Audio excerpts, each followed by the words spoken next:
Uwelta po ang Malacanang sa ginawang pagbatikos ni BP Inday Sara sa 20 pesos na kilong bigas na ibinebenta sa Visayas. Git po ng tanggapan ng Pangulo, wag daw hong pairalin ng crab mentality at wag maging anay sa lipunan. Eden Santos, detalye.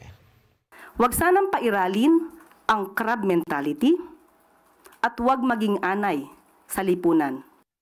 Yan ang buwelta ni Presidential Communications Office Undersecretary Claire Castro sa pahayag ni Vice President Sara Duterte na bagong budol ng administrasyon ni Pangulong Ferdinand Marcos Jr. ang 20 pesos kada kilo ng bigas. Apela ni Castro sa mga tunay na leader at tunay na Pilipino na dapat ay suportahan ang kapwa Pilipino lalong-lalo na ang pinuno ng bansa.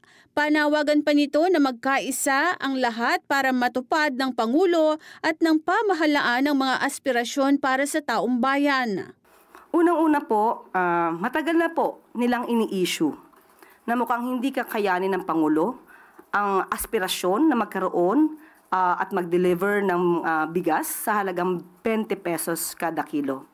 Ngayon po, na unti-unting natutupad ang aspirasyon na ito ng Pangulo. Bakit muli na naman silang nagsasalita, nagiging negatibo?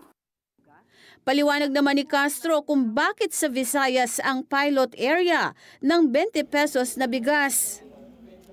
Unang-una po, maraming stocks po ang NFA sa nasabing lugar at sila po ang naunang magsabi ng pakikipag-cooperate sa Pangulo sa pagbibigay po ng subsidiya. Kaya po nauna po ang Visayas areas. Itinanggi rin nito na may kinalaman sa pagsadsad ng approval at trust ratings ni PBBM ang timing ng umano'y pagtupad nito sa campaign promise na ibaba sa 20 pesos ang presyo ng bigas. Wala po.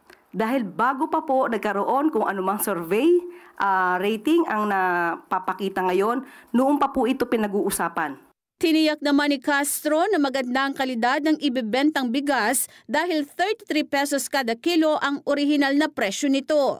Hindi porkit po umura ang bigas, sasabihin na panghayop ang nasabing bigas. Liliwanagin lamang po natin. Ang ibebentang bigas ay yung bigas po na nabibili ngayon sa halagang 33 pesos. So wag po nating maliitin ang mga farmers natin dahil local farmers po manggagaling ang bigas na ito.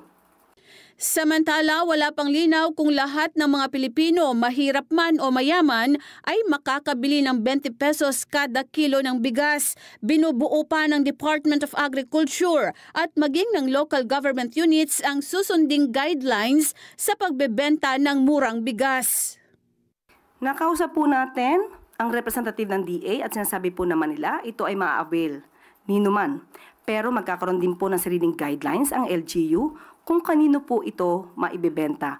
Mas malamang po sa aking hinuha, sa aking pagtatansya, mas mabibigyan nila ng priority yung mga sinasabing nasa laylayan ng lipunan.